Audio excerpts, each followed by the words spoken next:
Okay, yang ni tabung lama lah. Tabung lama aku buat sendiri. Okay, gas.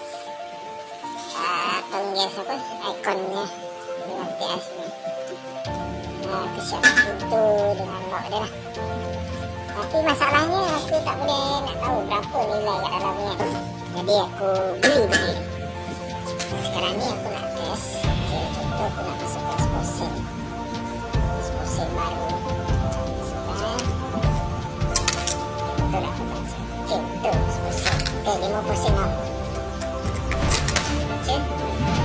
Okay, betul. Siap jumlah lah. Jadi 6% lah. Okay, aku nak masukkan 5% baru.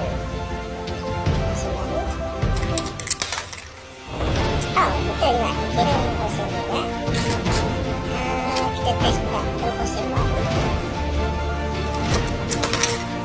Okay, betul. Dengan 2% lama.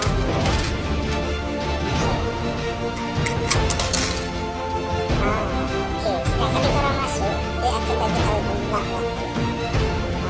Okay, wait, betul ni. Sekarang aku dah ada RM1.50 kat dalam. Banyak air yang nak masukkan. Tekan back kuning.